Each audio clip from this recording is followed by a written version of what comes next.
बेटी, अगर हमरा आन बान शान के खिलाफ जाइबे तो ए सरवा के गोली यही जा मारे।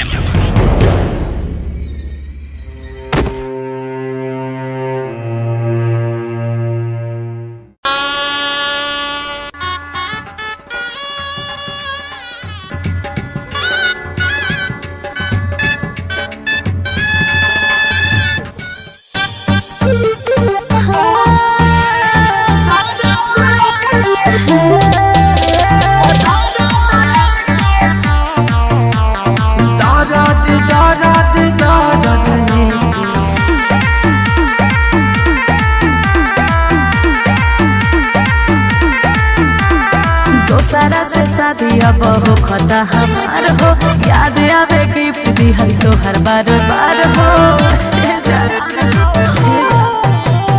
दोसरा से शादी अब हो खता हमार हो, याद आवे गिफ्ट दिहल तो हर बार बार हो।